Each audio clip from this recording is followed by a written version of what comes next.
आइल बाड़े अवध किशोर राजा तनी देखी ना बहरिया।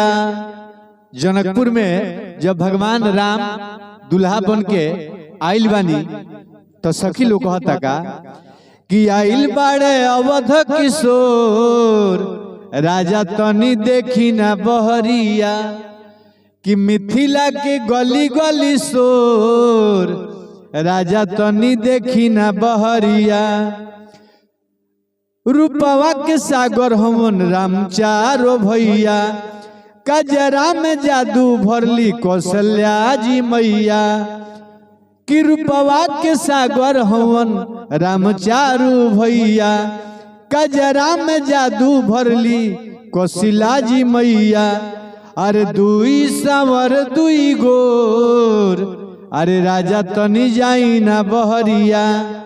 कि दुई सांवर दुई गोर राजा तनी देखी ना बहरिया। कि आइल बाड़े अवध किशोर राजा तनी देखी ना बहरिया। कि मिथिला के गली गली शोर राजा तनी देखी ना बहरिया।